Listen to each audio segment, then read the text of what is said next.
I'm Alpha Trivette, and here's my 5-minute window in the world as I start the clock for you right now and say thanks for listening and or watching wherever you are around the globe. Deeply appreciated, as are your comments, and we got some good ones yesterday on the show. I talked about with weird connections between BP and Barack Obama and how maybe BP could actually benefit and profit from this disaster. We'll have more on that in just a bit, but here's the brain stretcher question for you. 3,000 married men surveyed recently, and they said that on average 86% of them said their wives spend 2.5 hours a week doing this with them. What are they doing? We will have the answer for that in about 4 minutes or so. Okay, to yesterday's show, and we got some great comments from Meg and from Tony, and to Meg I say thank you very much, and she suggested that perhaps we bring out the old 9/11 conspiracy theories. Okay, like I said, I'm not a big conspiracy theory guy. I don't really buy into those because generally they're some fact, some fiction, and a lot of conjecture, okay? So with this situation, with the disaster in the Gulf of Mexico and our administration's response to it, let me present 5 facts, okay? These are things we do know, and you can check them out for yourself and find out that they are true. Number one, BP and other oil companies were forced to drill a mile deep in the ocean or the Gulf of Mexico because environmental organizations, regulations, and Congress said they couldn't drill any closer. So they couldn't do any shallow water drilling because the risk would be so great, they say, in case of such a disaster. And think how bad it would have been had this happened closer to shore. On the other side of it, think how maybe they could have gotten to it a lot easier if they didn't have to go a mile down to do the fix, okay? So thing 2 we know. BP and our federal government have been negligent on this thing, all right? Our federal government, not just this administration, but the 2 previous, have allowed BP and other oil companies to get by with a lot of stuff in doing this drilling. BP was negligent because in the time leading up to this explosion, there were alarms and bells going off saying, hey, we got a problem here. And in fact, some workers even called it a nightmare rig. So the Deepwater Horizon should have been shut down before the explosion, but it wasn't. And in the explosion, 11 people lost their lives. And as a result, lots of marine life is going to die, along with the livelihoods of a lot of people who live on the Gulf Coast. Thing 3, BP and BO, Barack Obama, had been friends for a long time.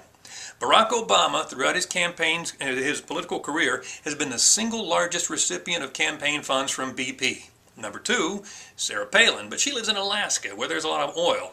Barack Obama, I'm not sure they've discovered a lot of oil in northern Illinois. I don't know, maybe, but at any rate, he is the largest recipient of campaign donations from British Petroleum. Thing 4 we know, BP was one of the founding lobbyists of the Cap and Trade bill. As soon as they found out about it, they started lobbying for it. Obviously because they thought there was a way they could profit from it personally. Okay? BO is using the Gulf disaster now to push Cap and Trade. He said so himself. He said, I'm going down to the Gulf to try to get the environmental legislation pushed through Congress. That's what he said. The environmental legislation he's referring to is cap and trade, basically a license or a tax for companies to pollute. All right, you buy carbon credits and you go ahead and pollute, but the carbon credits are supposed to offset your pollution. Okay, thing 5. The companies selling carbon credits are set up to operate out of third world countries. The argument for that was that the third world countries need money in order to combat global warming.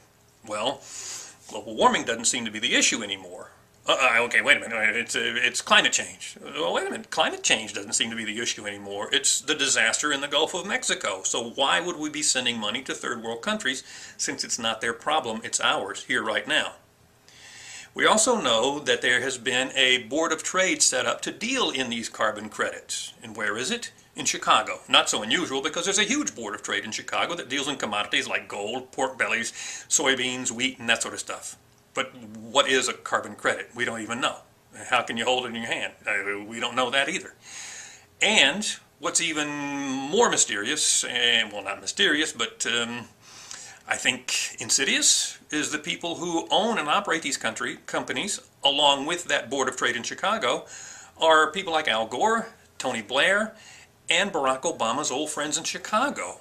So those are the facts. You want to fill in with conjecture, be my guest. I'm just saying there are too many inconvenient truths here, thank you Al Gore, that make this very, very suspicious. And why the cap and trade bill now when we're already in deep trouble financially, and why do we have to give money to other countries, and why do your buddies make money off of this thing? I don't mean to sound like Oliver Stone, but follow the money. Follow the money.